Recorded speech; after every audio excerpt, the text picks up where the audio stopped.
Quite often I've been asked, do we need a soil test and what's the reason and why do we need them? So I thought I'd just show you a good example of a job we're doing at the moment, because quite often this is how the engineer determines how they are going to get their footings designed, what capacity they can hold, what they're going to need, and what strength and steel goes in the footing based on the soil test. So for example, if we've got soil that moves a lot, so we might have a lot of movement in the soil, it could move from 50 to 80 mil due to it being more of a clay substance. So as it's drying out, it's shrinking, and then as the moisture is getting back into the soil, it's increasing and expanding as well. So obviously this will play a part into your building structure, so the engineer can compensate and design for this. So at the moment we are doing one that's retaining wall and pool and everything going in here, and what the soil tests are done, I think they picked up. So what they do is they essentially just drill a hole.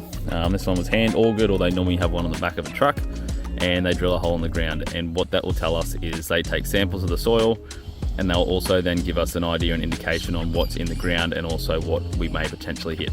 So this one come back as, I can't remember the classification of the soil, but it come back at about 0.5. We hit weathered rock, which is why we have footings that look like this, because we've just hit massive boulders and we've pulled massive boulders out as well. So it plays a part in excavation. When we've got rock, things take twice as long.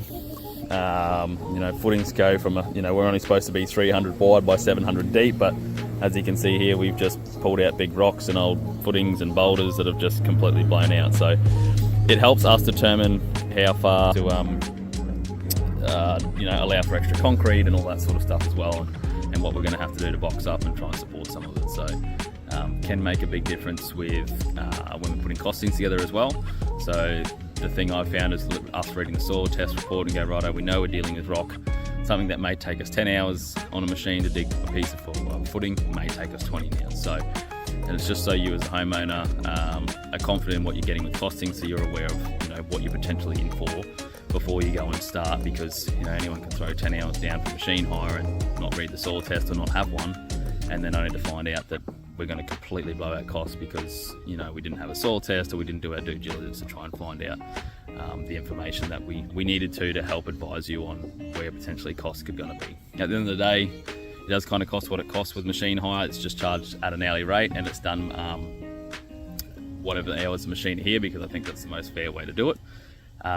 Just because sometimes we can't always tell how long exactly we're going to be here for. So, but yes, that's the importance of a soil test. One, the engineer's doing the right detailing to suit the specific ground that for your place, and also for us when we're putting costings together. So if we are dealing with a tricky site that's going to have rock and stuff involved, we know we can allow for it to make sure that there's going to be enough time, and we've got enough money there for in the costing side of things to making sure that you're aware that look, we are dealing with a ground that's a lot harder than normal, so it is going to take a little bit more extra effort.